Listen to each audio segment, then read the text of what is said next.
সঞ্জয় দত্তের নতুন horror comedy movie ভূতনি দেখে মাথা ঘেটে যাবার পর মাথা ঠান্ডা করতে চলে গেলাম থান্ডারবোল্ট দেখতে। আর দেখা মাত্রই চলে এলাম তোমাদের সাথে রিভিউ শেয়ার করতে। হ্যাঁ, অবশ্যই হিন্দি ডাব ভার্সনে অ্যাভেলেবেল আছে। আর যদি হলে দেখো তাহলে তো সেটা তোমরা 3Dতেই দেখতে পাচ্ছ, কারণ মার্ভেলের সব পার্টি 3Dতেই এসেছে। আর ভূতনি মুভি যেটা রিসেন্ট রিলিজ হলো সেটা হরর কমেডি মুভি হওয়ায় অনেক বেশি এক্সাইটেড ছিলাম। তাই এক্সাইটমেন্ট যখন একদম পুরো লো হয়ে গেল, তাই থান্ডারবোল্টের ক্ষেত্রে জিরো এক্সপেকটেশনই মুভিটা দেখতে বসলাম। আনিটকের সঙ্গে সিনেমার জগতে হারিয়ে যাও আর ছোট্ট করে সব কিছু জেনে নাও।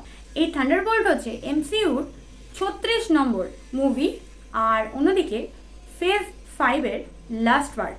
থান্ডারবোল্ট হচ্ছে অ্যান্টি হিরো টিম। তোমরাই ভাবো, যদি ধরো একটা টিম আছে, সেখানে সবকটা সদস্যই হচ্ছে তারকাটা মানে বোঝো নিশ্চয়ই। যাই হোক, টিমে আছে এলিনা বেলোয়া, রেড গার্ডিয়ান, ঘোষ, টাস্ক মাস্টার, জন ওয়াকার এবং নতুন ফেস বব। কেউ কি বাদ গেল? যদি বাদ যায় তাহলে কমেন্টসে তার নামটা লেখো। ট্রেলারে তো তোমরা দেখেইছো বব, অর্থাৎ ববি সেন্ট্রি, এটা তো তোমরা ট্রেলারেই বুঝে গেছিলে। ট্রেলারে তো তোমরা দেখিয়েছো যে ববকে, আর ববি যে সেন্ট্রি সেটাও তোমরা ক্লিয়ার করে ফেলেছো অলরেডি।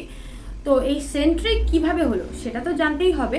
আর তার সাথে যে বিপদগুলো এসেছিল সেই বিপদগুলোর সঙ্গে কিভাবে এই থান্ডারবোল্ট টিমটা লড়াই করেছে, সেই সব কিছু তোমরা এই গোটা মুভির মধ্যে দেখতে পাবে। মার্ভেলের পার্ট মানে সুপার হিরো মেটেরিয়াল তো আছেই, বাট এখানে হাইলাইট করা হয়েছে অন্য কিছুতে, মানে একাকিত্ব, একটা অন্ধকারময় অতীত, এগুলোর ওপর অনেকটা বেশি ফোকাস করা হয়েছে। রান টাইম হচ্ছে মাত্র 2 ঘন্টা 6 মিনিটের, এমন কিছু বেশি না।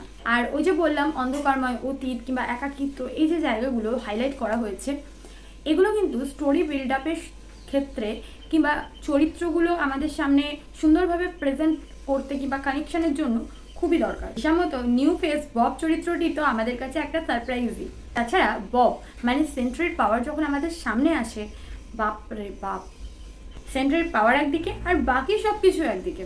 যদিও এই সেন্ট্রির পাওয়ার এবং সেন্ট্রি ওপর বেস করে মাত্র 15 মিনিটের একটা পাওয়ারফুল সিন রয়েছে, বাকি সব নর্মাল। মার্ভেলের পার্টি কথাই, কিন্তু ফার্স্ট হাফটা অনেকটাই স্লো আর বোরিং লাগছিল।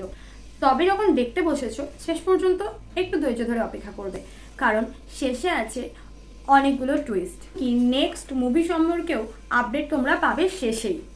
পার্টটা যেমনই হোক না কেন, খুব খারাপও না খুব ভালোও না, অন্তত পুরোপুরি মাথা নষ্ট করে দেওয়ার মতো নয়। পার্ট যারা দেখেছো বা মার্ভেল যারা পছন্দ করো তাদের এই মুভিটা দেখে নেওয়াই ভালো। আর শেষ দিকে অনেক টুইস্টও রয়েছে। ওয়াও ব্যাপার এরকমটা কিছু নেই, আবার খুব খারাপ এরকমটাও না। যেমনই হোক, মার্ভেল মানেই একটা কানেকশন আছে আগের পার্টগুলোর সাথে। যারা দেখেছো আগের পার্টগুলো তারা অবশ্যই ফিল করবে।